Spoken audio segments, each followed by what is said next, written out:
Kisah seorang kuli panggul dan 3 orang putri. Syahrajad memulai ceritanya. Pada zaman dahulu kala di kota Baghdad hiduplah seorang jejaka yang berprofesi sebagai kuli panggul. Pada suatu hari, di saat ia sedang duduk-duduk di pasar dengan bersandar pada keranjangnya, tiba-tiba pandangannya jatuh pada seorang gadis berkerudung yang mengenakan pakaian sutra.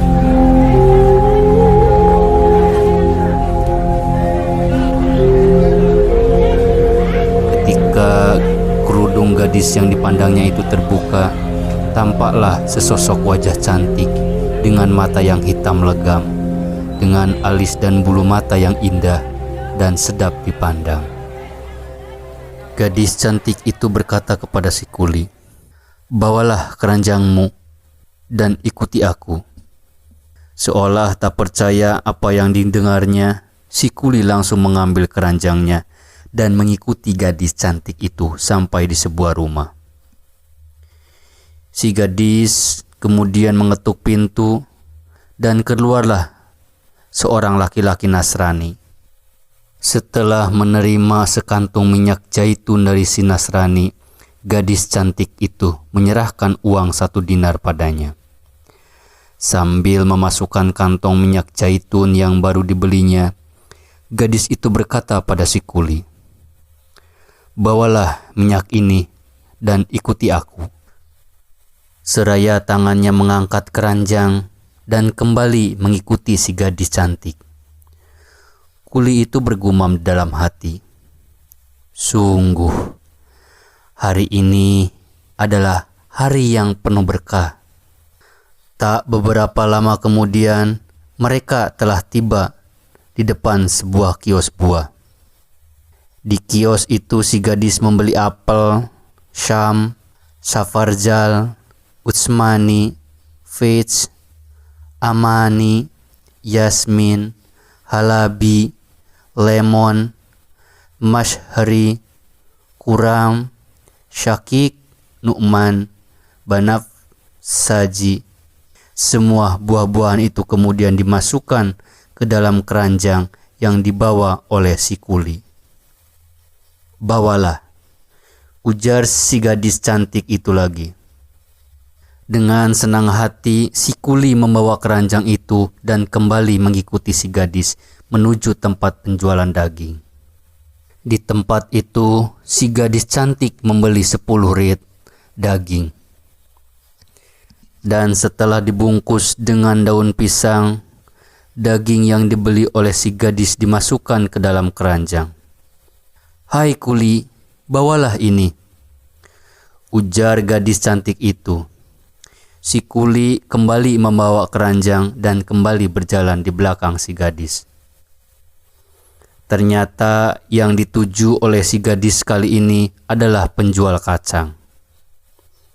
Dari penjual kacang, gadis cantik itu memborong semua kacang yang dijual.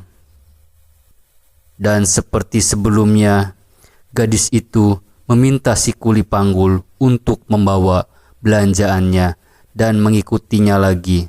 Si kuli pun mematuhinya. Belum puas berbelanja, gadis cantik itu masuk ke toko manisan.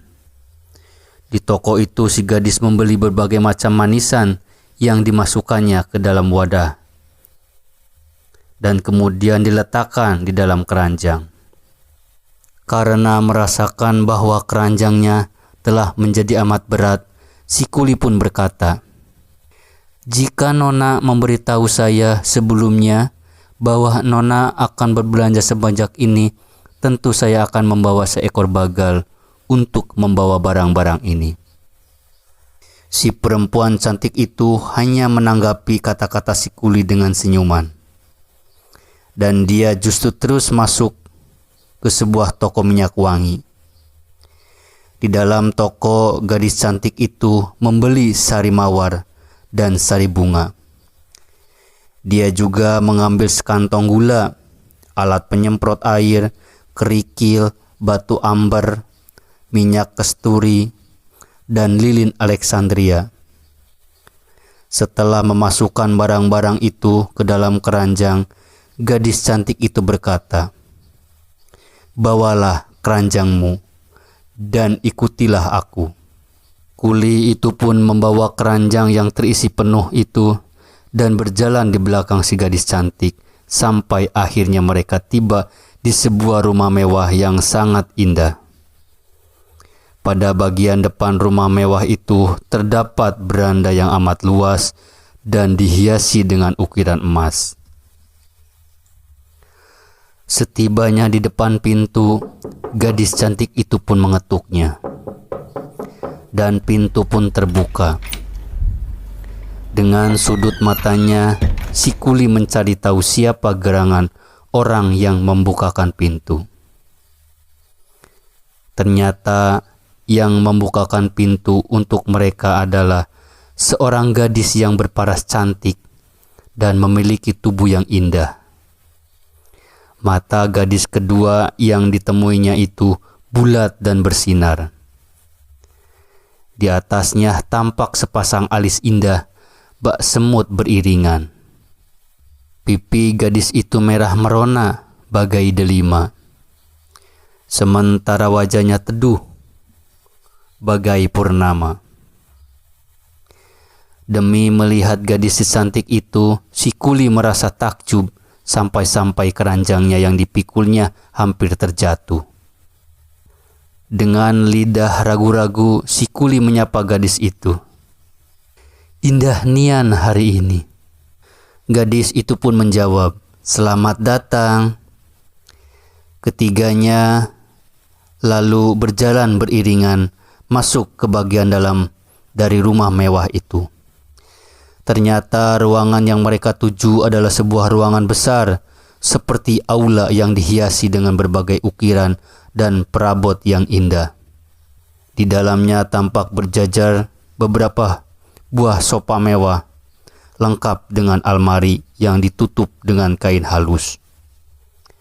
Pada bagian tengah dari aula itu terdapat sebuah ranjang mewah yang terbuat dari marmer, serta bertahtakan mutiara dan berlian. Di atas keranjang itu terdapat kelambu merah yang tak kalah indah. Ternyata di atas ranjang itu ada gadis ketiga yang ketika mengetahui bahwa kakaknya telah tiba, ia segera bangkit dari atas ranjang dan mendekati kakaknya yang sedang berdiri tepat di tengah ruangan aula tersebut. "Mengapa kalian berdiri saja? Mari kita bantu kuli panggul yang sudah kelelahan ini," ujar gadis ketiga yang baru turun dari ranjang itu. Mendengar itu, gadis pertama yang berbelanja ke pasar berdiri di hadapan si kuli, sedangkan gadis kedua yang tadi membukakan pintu berdiri di belakangnya. Dengan dibantu oleh gadis ketiga, mereka menurunkan keranjang yang dipikul oleh si kuli dan kemudian mengeluarkan seluruh isinya. Setelah selesai, mereka memberi uang 2 dinar kepada si kuli panggul sebagai upah. Namun rupanya sedari tadi mata si kuli tak henti-hentinya memandangi ketiga bidadari cantik di hadapannya itu. Karena seumur hidupnya dia tidak pernah melihat gadis yang lebih cantik dari mereka bertiga. Uang 2 dinar yang disodorkan padanya masih dalam genggamannya. Dan kuli panggul itu terus berdiri mematung dengan sebuah pertanyaan mengintari kepalanya.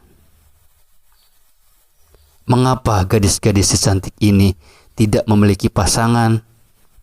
Salah seorang gadis bertanya, "Mengapa kau belum juga pergi? Apakah upah yang kami beri masih kurang?"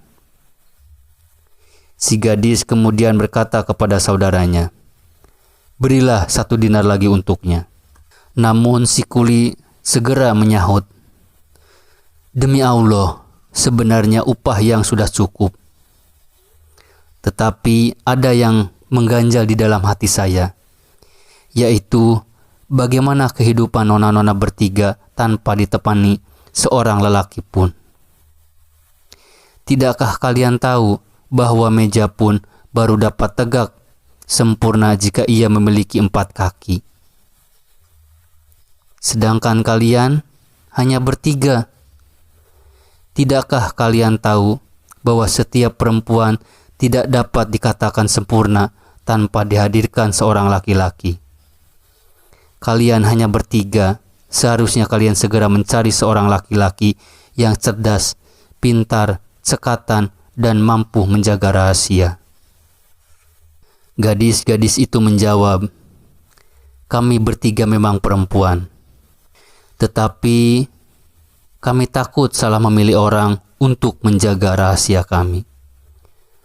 Karena kami pernah membaca sebuah syair, 'Jangan kau katakan rahasiamu kepada orang lain. Orang yang tahu rahasia pastikan membocorkannya.'"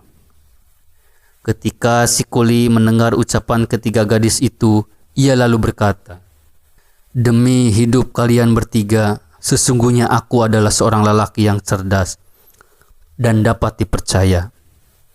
Aku banyak membaca buku dan mempelajari sejarah, dan aku juga selalu mengungkapkan hal yang baik-baik dan menyembunyikan keburukan. Sungguh, aku adalah jejak yang melakukan hal-hal yang pernah dikatakan dalam sebuah syair.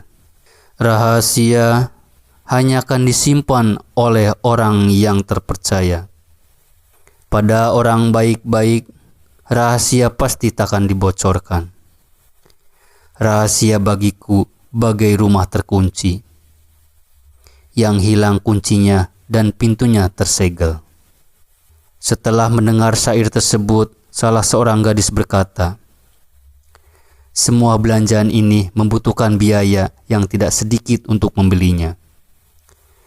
Apakah kau memiliki sesuatu yang dapat kau berikan kepada kami? Kami tentu tidak sudi membiarkan kau duduk-duduk bersama kami hingga jika kau dapat memberikan sesuatu kepada kami. Karena kaulah yang meminta untuk dapat menemani kami, dan di pagi seperti ini kau juga bertemu dengan kami bertiga." Tiba-tiba gadis ketiga menyela, "Cinta tanpa harta dinilainya lebih ringan dari debu." Gadis kedua menambahi, "Jika kau tak memiliki harta, pergilah dengan tangan hampa." Namun gadis pertama berkata, "Sudahlah saudaraku, demi Allah, kalau bukan karena kuli ini, kita tidak akan mendapatkan kemudahan seperti ini. Jadi walau bagaimanapun, biar aku yang membayarkan apa yang kalian minta darinya." Ketika mendengar ucapan itu, kuli panggul itu pun merasa gembira. Dia berkata, "Demi Allah, dari kalian bertigalah aku mendapatkan upah pertama hari ini." Gadis-gadis itu pun kembali berkata, "Duduklah baik-baik." Kemudian gadis pertama bangkit, merapikan pakaiannya, menyiapkan botol minuman, dan kemudian menuangkan anggur. Di depan si kuli panggul, gadis itu bernyanyi, "Jangan minum dari piala ini, kecuali dengan saudara yang terpercaya. Leluhurnya suci, nasabnya tersambung dengan orang mulia.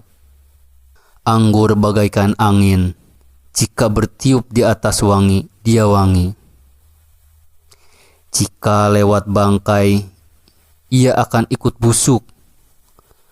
Tambah lagi dan tambah lagi. Dalam piala sampai penuh sekali. Beri lagi aku darinya dalam piala, karena ia adalah air kehidupan." Kemudian gadis itu membawa semua yang mereka perlukan dan menyajikan anggur. Ketiga gadis cantik itu lalu duduk bersama si kuli panggul yang masih belum dapat mempercayai bahwa yang sedang dialaminya bukanlah mimpi. Keempat orang itu terus tenggelam dalam pengaruh minuman keras, sampai akhirnya mereka benar-benar mabuk. Salah seorang gadis berdiri dan melepaskan pakaiannya. Kemudian menceburkan dirinya ke dalam kolam di tengah rumah. Assalatu wassalamu alaihi.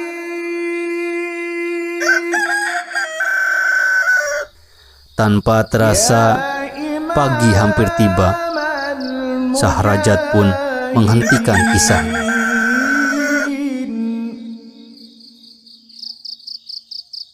Ya